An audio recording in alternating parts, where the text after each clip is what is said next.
Good evening. I am the narrator, and welcome to my parlor. Tonight, our topic is ghosts. What are they? In a previous video, I forwarded the notion that they may not be dead humans, as is assumed. I don't necessarily believe they are or aren't. Some could be, others might not be. I'm just broadening our horizons. This idea didn't begin with me, as I have discussed. Christians and Muslims, in general, believe that if ghosts exist, they are really demons or jinn. I don't necessarily believe this either, but again, I'm open-minded. If ghosts aren't dead humans, what are they? I've thought of three possibilities, all of which could be true, none of which I am convinced of. Phantom strangers. As noted in an earlier video, the lines between these phenomena are often porous. That is, if we see a strange human-like figure in our home, we assume it's a ghost. But if we see one in public, we assume it's a phantom stranger. But in cases where the figure doesn't resemble anyone the recipient knows or was known to have lived at that location, the only distinction is location. This is especially true if the figure seems to see but otherwise doesn't interact with the recipient. That many NHI can shapeshift is well known. This, of course, prompts more questions. What are phantom strangers? What are these entities that appear fully human, that walk among us mostly undetected and do little, it seems, of any substance? Where are they from? Where do they return to? What is their intention? Do they even have one, or have they simply have always done this? Moreover, if ghosts seen in homes are phantom strangers, what are they doing in our homes? How did they enter and why? Interdimensional people. Imagine there are other worlds just like ours, inhabited by people, plants, and animals just like us and ours. They live as we do. Imagine these worlds and their inhabitants exist in the same place at the same time at a different level of perception. We and they are normally oblivious to each other. Then imagine a glitch in space-time occurs, just a brief minor glitch, and we become briefly visible to each other. If so, what we call ghosts aren't dead at all. In fact, they're very much alive, just like those in the next possibility. Time travelers. Imagine the past, present, and future coexist as one. Time is like space. With coordinates, one can move back and forth between. With locations, one can go to and from. Now imagine every once in a while, someone from the past accidentally appears in the future, or someone from the future accidentally appears in the past, and so forth. Again, it's a glitch. We don't know why it happens, it just does. And again, it lasts only briefly before the person returns to their time.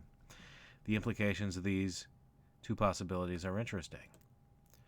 We think we're bewildered when we see what we call a ghost. They're bewildered about where they just were, what they just saw, and so on.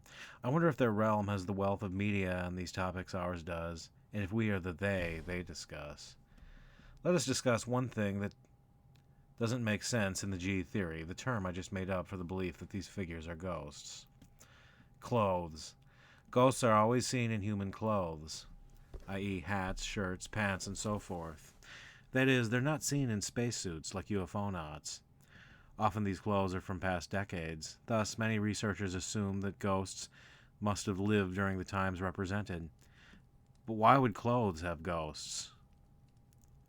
Why would ghostly versions of them stay on their owners? Do even man-made objects have an astral or etheric component? Maybe, as weird as it sounds. Maybe wearing them often binds garments to their owners, creating a kind of ghost form that accompanies them unto death. But again, that assumes these things are human. What if they're not? What if they are phantom strangers? As I have discussed, many NHI always appear in human clothes. The men in black with their suits and hats. The BEKs. The Hat Man and the cloaked entity wear at least the appearance of human clothes. Moreover, NHI clothes are often described as looking old and outmoded. Again, as we've discussed, the Men in Black's 50s suits and hats. The BEK's often Victorian clothes. The Hat Man recalls 50s detectives, while the cloaked entity recalls classic Christian iconography. The top hat of the Stick Man, while appearing in cartoon form, is hardly seen on wealthy men these days. Again, maybe ghosts are made of the same substance. Maybe they use the same technology, for lack of a better term. The Phantom Stranger hypothesis would explain the clothes issue, as would the time traveler and ID hypotheses. Maybe that would explain something else. the general lack of interaction. Paranormalists generally divide this phenomenon into interactive, where the entity appears at different times in different locations and does different things, and seems to notice percipients. Residual, where the figure appears at the same time at the same location always and does the same thing, without seemingly noticing percipients. The latter is assumed not to be an entity but a recording in the atmosphere. I agree with this largely, but think the two could be more concretely defined. Interactive hauntings are rarely interactive. Mostly the figure just sees the percipient from a distance and vanishes, or turns and does so into a wall. If they are phantom strangers, we wonder why they can't be seen, at least for so briefly. If they are time or dimensional travelers and only come because of a glitch, their avoidance makes perfect sense. They have no idea where they are, how they got there, or who we are.